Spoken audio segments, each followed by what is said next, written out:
Na América de 1860, o Norte se erguia como um centro de fábricas, ferrovias e progresso. O Sul, orgulhoso e resistente, permanecia preso a imensas plantações sustentadas pelo trabalho escravo. Dois mundos coexistindo sob a mesma bandeira, mas caminhando em direções opostas. Quando Abraham Lincoln foi eleito presidente, um sinal de ruptura ecoou pelo país.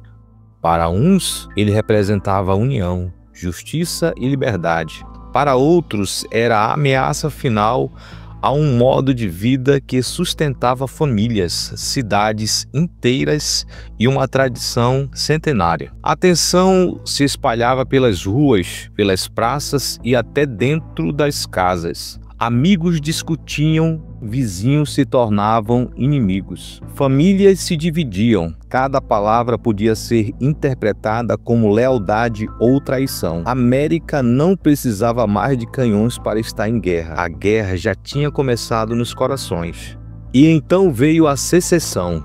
Estados deixaram a união, bandeiras diferentes tremularam em um mesmo solo, e a nação se fragmentou diante dos olhos do mundo. A pergunta já não era se haveria guerra, mas quando ela explodiria.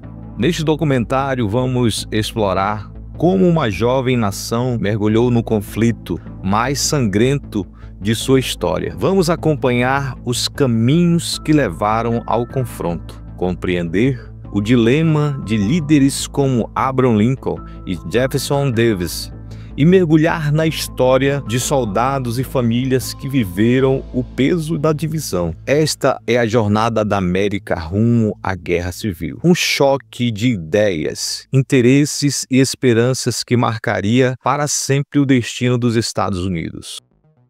Capítulo 1. A semente da divisão. Na primeira década da década de 1860, a jovem nação americana caminhava sobre uma linha tênue entre a paz e o caos. Embora tivesse conquistado sua independência quase um século antes, as feridas da divisão não haviam cicatrizado no norte e sul. Coexistiam sob a mesma bandeira, mas viviam realidades diametralmente opostas. Enquanto o norte se transformava em um centro pulsante de indústrias e comércio, o sul permanecia preso em uma economia agrícola baseada no trabalho escravo, onde vastas plantações de algodão e tabaco moldavam não apenas a paisagem, mas também toda a estrutura social. As cidades do norte cresciam a passos largos. Ferrovias cruzavam regiões, conectando portos e cidades, enquanto fábricas produziam máquinas que transformavam o ritmo da vida. As pessoas sentiam a cada dia o peso da modernidade e a promessa do progresso. Já no sul, o horizonte era dominado por fileiras intermináveis de árvores de algodão e mansões elegantes, símbolos de riqueza e tradição. Mas essa prosperidade vinha com um custo humano imenso. A dependência do trabalho escravo, que sustentava toda a economia regional. Para muitos sulistas, esta forma de vida não era apenas necessária, mas para parte da sua identidade histórica. A política nesse cenário se tornava um campo de batalha silenciosa. Cada decisão do governo federal lida e reinterpretada à luz de interesses regionais conflitantes. O norte via na preservação da União uma obrigação moral e legal. O sul via na própria autonomia uma questão de sobrevivência. Quando Abraham Lincoln foi eleito presidente, em 1860, a tensão explodiu. Para os nortistas, Lincoln representava a integridade, união e a esperança de que os ideais da independência americana fossem respeitados. Para muitos sulistas, porém, ele era a ameaça final a um sistema que sustentava famílias, cidades e sua própria identidade. estados começaram a declarar sua secessão da União, formando a Confederação. O país se via partido, não apenas geograficamente, mas emocionalmente. Famílias se separavam, vizinhos se olhavam com suspeita, até mesmo conversas corriqueiras em mercados ou praças públicas carregavam uma tensão invisível, mas palpável. O simples ato de escolher um lado poderia significar ruptura permanente. O medo, a dúvida e a esperança coexistiam em cada coração, moldando decisões e intenções, criando uma atmosfera carregada de suspense e ansiedade. Enquanto isso, Lincoln mantinha-se firme, ciente de que cada palavra seria interpretada e examinada. Sua eleição não era o fim, mas o começo de uma batalha que ultrapassava os limites da política. Ele precisava agir com cautela, sem perder firmeza, pois cada movimento poderia transformar a crise política em um conflito armado devastador. Lincoln via a União como algo mais do que um governo. Era a personificação de um ideal, uma promessa de que um povo diverso poderia ainda assim permanecer unido.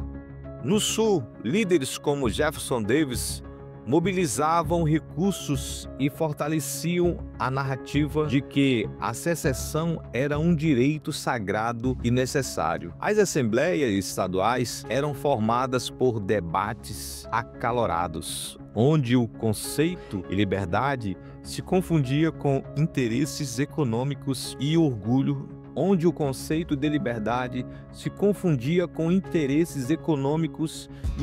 regional.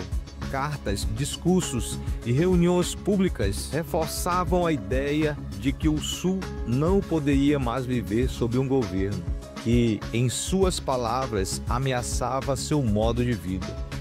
O mundo assistia com atenção. Aquela nação estaria à altura de sua própria história ou se fragmentaria em uma disputa que deixaria cicatrizes profundas e duradouras.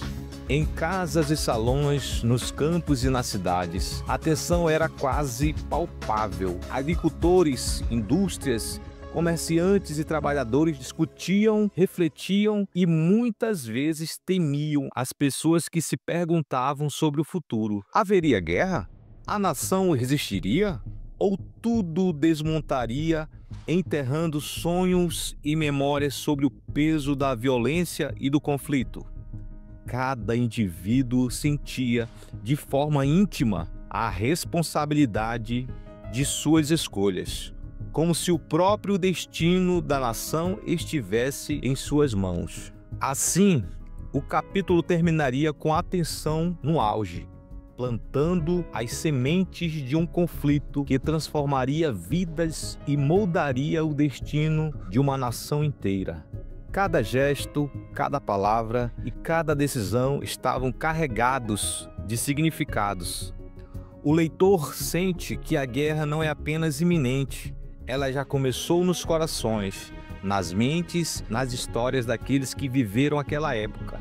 A divisão, uma semente que cresceu silenciosa e constante, agora germinava e nada seria mais como antes. Capítulo 2 – Eco da Guerra. O outono de 1861 trouxe mais do que folhas caídas aos Estados Unidos.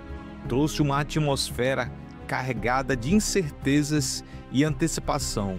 A secessão de vários estados do Sul havia se consolidado e cada notícia que chegava dos portos, cidades e fazendas pareciam soprar um vento de guerra iminente. Lincoln, ainda recém-empossado, sentia o peso de cada decisão. Sua liderança não era apenas uma questão de política, era a responsabilidade de manter uma nação inteira unida frentes a uma tempestade que ameaçava engolir tudo. No norte, a população urbana começava a perceber que os ideais de liberdade e união não seriam mantidos apenas como discursos. Milícias eram organizadas, armas requisitadas e treinamentos improvisados surgiam em campos abertos e ginásios adaptados. Jovens de todas as partes do país sentiam uma mistura de orgulho e medo. Orgulho por lutar por uma causa justa, medo pelo desconhecido, pela possibilidade de nunca mais retornar. As cidades fervilhavam com rumores de batalhas, planos estratégicos e notícias de deserções ou de traições imaginadas. Enquanto isso, o Sul transformava cada praça, cada escola e cada salão comunitário em um espaço de preparação. Os oficiais treinavam voluntários, discutiam táticas herdadas de guerras passadas e adaptavam estratégias à geografia local. O calor do verão já havia passado, mas o calor da paixão e do ódio acumulado ainda queimava em cada discurso. Plantadores ricos financiavam tropas, enquanto famílias comuns ofereciam jovens dispostos a lutar pela preservação do seu modo de vida. Cada gesto carregava um peso simbólico, a defesa de tradições, da economia, do orgulho regional. No entanto, nem todos se encontravam claramente de um lado ou de outro. Muitos habitantes do Sul, embora resistentes à mudança, sentiam um desconforto silencioso diante da perspectiva de guerra. Pequenos agricultores, trabalhadores urbanos e comerciantes mediam os riscos de abandonar a União. Cada decisão individual parecia agora interligada a uma narrativa maior.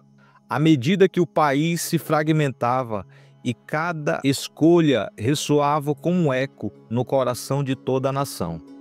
A capital Washington era um centro de tensão constante. O governo federal, ciente de qualquer sinal de fraqueza, poderia ser interpretado como derrota. Reforçava sua presença militar, recrutava oficiais experientes e buscava aliança discreta com líderes estaduais que ainda permaneciam leais à União. Lincoln, com o seu olhar calculista, visitava quartéis improvisados e conversava com soldados em treinamento. Não se tratava apenas de liderança política, era uma tentativa de inspirar confiança e disciplinar em uma força que ainda era em grande parte novata, mas que carregava consigo o espírito de um país que se recusava a desaparecer. Enquanto no norte se fortalecia com tecnologia, ferrovias e indústria, o Sul confiava em seu conhecimento do território, na lealdade de suas tropas e uma tradição militar que se orgulhava de longa data. Cada lado acreditava que suas vantagens naturais garantiriam superioridade, mas nenhum podia prever o caos que a guerra traria. O vento que soprava do Mississippi até os arredores de Washington carregava junto com a poeira o presságio de combates que transformariam cada cidade, cada fazenda, cada lar. Em um pequeno vilarejo ao sul, um jovem chamado Samuel observava seu pai treinar voluntários com um misto de fascínio e medo. Ele compreendia a importância do que se desenrolava diante de seus olhos, mas ainda não conseguia medir o real impacto daquilo. Cada arma preparada, cada marcha organizada e cada plano estratégico discutido parecia distante de sua própria vida cotidiana. Mas ele sabia que em breve tudo mudaria. O mesmo poderia ser dito para Clara, uma jovem do norte que assistia à chegada de tropas em sua cidade industrial. Ela via os soldados marcharem pelas ruas e sentiam um misto de esperança e ansiedade. A guerra não era uma abstração, era algo que tocava vidas, mudava destinos e dividia laços familiares e comunitários.